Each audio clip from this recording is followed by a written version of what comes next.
Hey everyone, welcome to Tales in Decks. I'm your host Ganesha, and in today's video I'm going to be doing a VR response to Katie Flowers hashtag no disclaimer tarot tags. So let's just dive right in. The first question was, what tarot trends or tropes do you find super annoying? Well, my very first one is the whole pregnant and mothering empress. Well, let's just say that the empresses of yore were not the mothering kind. In fact, I've done an entire response video to just this trend, and I will link that down in the description box if you want to take a look.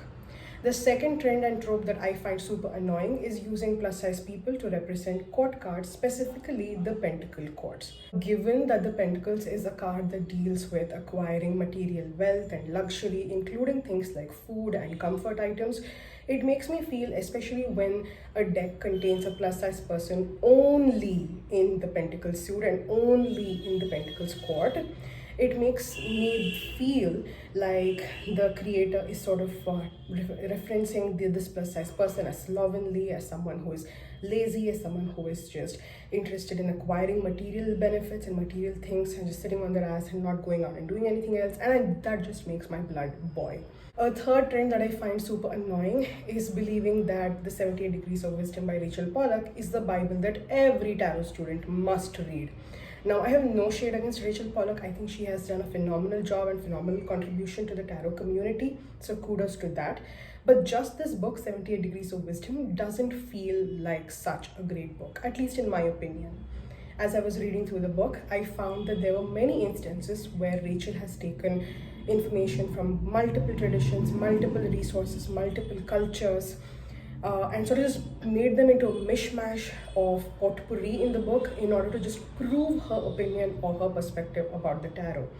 And there were quite a few instances where I just felt like this doesn't fit, this doesn't make any sense. And so I don't think this is a book that should be read by everyone. I don't think this is the complete tarot Bible, as they say.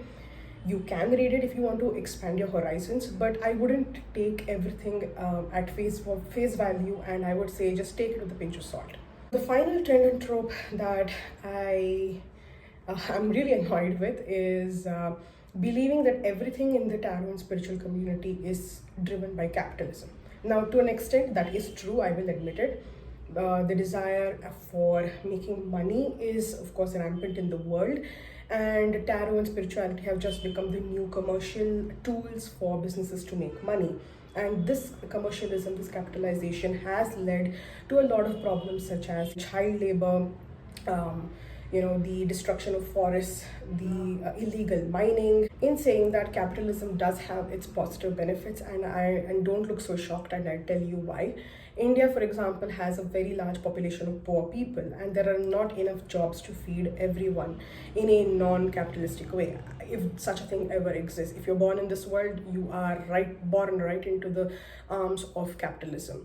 So don't kid yourself.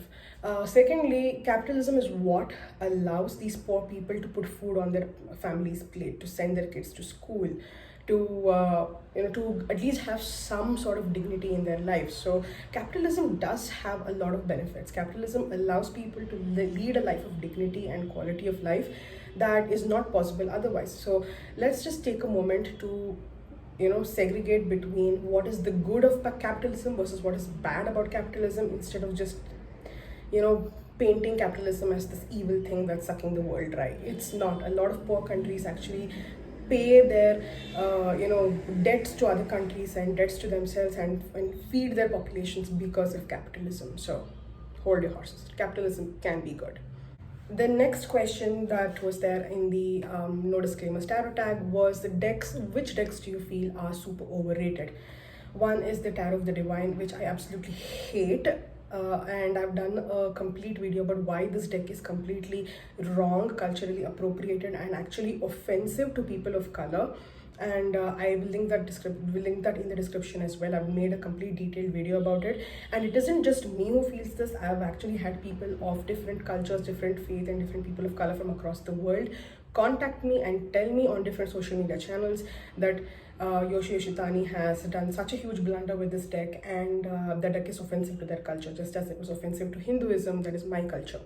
So I do not like that deck, and I think that deck should not deserve the kind of following and the buying that people actually are doing. Secondly, the Light Seas Tarot is something that I just do not get the hype about. A lot of those people, on those cards are just like model-like in their appearance. There is no real actual representation of body types. I mean, you can't just say I'm giving different skin tones and say that I've completed the checks of diversity. Diversity includes so many things such as body types, abilities, ages, and so on. But Light Seers is just a bunch of young, thin people who look hot. I don't get it. And finally, the third deck, which I just do not get about, is Benevolence Spirit Keeper's Tarot. I just don't think tarot needs to be this overcomplicated. No. Sorry, Benevolence. The next question in this tarot tag was, what is the least favorite tarot deck that you've seen since joining TarotTube? And I have to say it has to be the Ganeshan Village Tarot.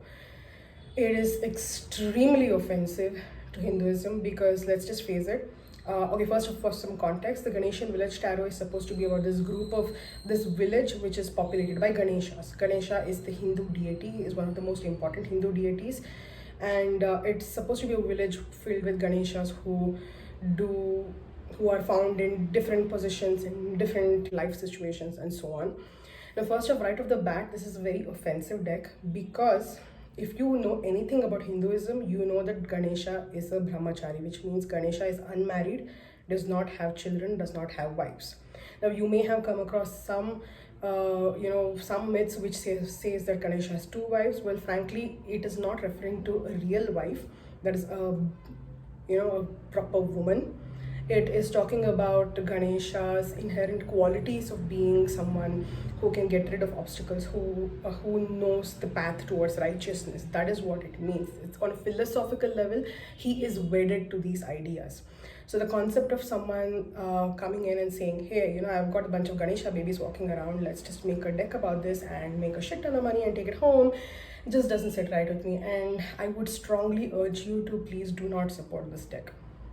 Unfortunately, a very famous tarot channel right here from Australia was relentlessly pushing for this deck because she was actually partnered with the person who made this deck, and she of course had a lot to gain. I had a conversation with her, she agreed to pull it down.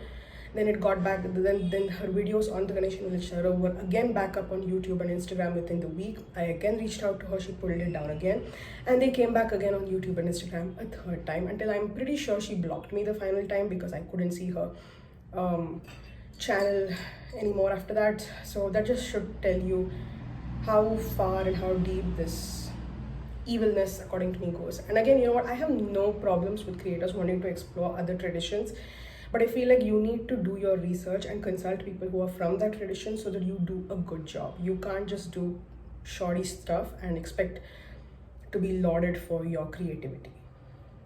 The next question was, which out of print deck do you wish was still in print?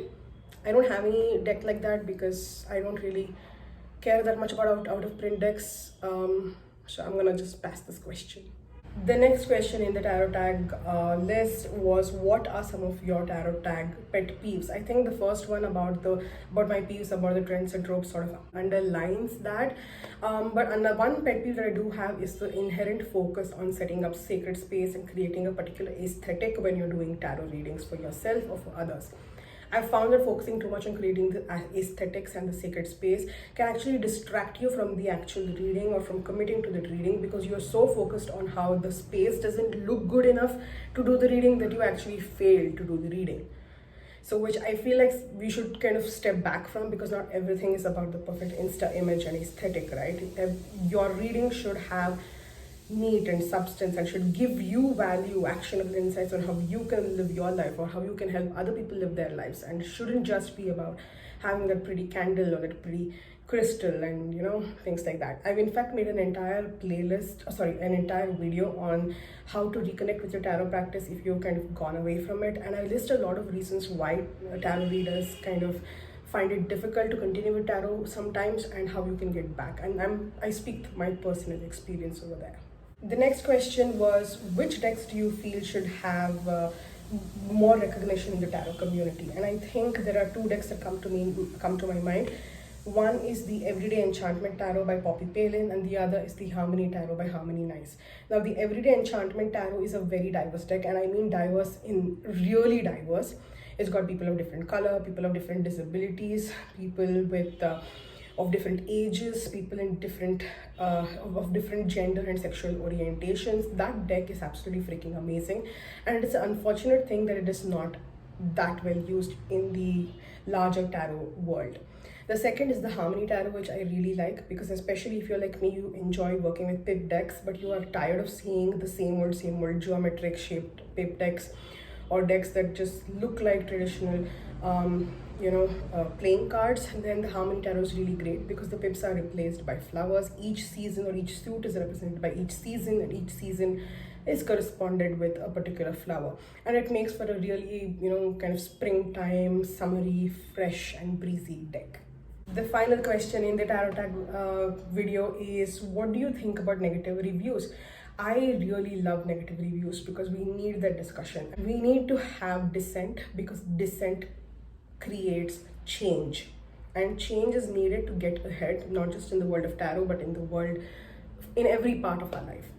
And on a more practical level, I think negative reviews are really helpful, because personally for me, getting decks even on Amazon, forget about ordering straight from creators, is super expensive because India doesn't have a thriving tarot market. So for me, if I don't read negative reviews and I buy a deck that is shitty, it's an expensive mistake that I don't want to make.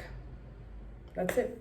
Alright, so here was a quick and fast video. I hope you enjoyed it. Do let me know what your answers would be to the questions below, and I will see you next time. And it is super hot over here. Look at me sweating. Alright, I'll see you later soon. Bye bye.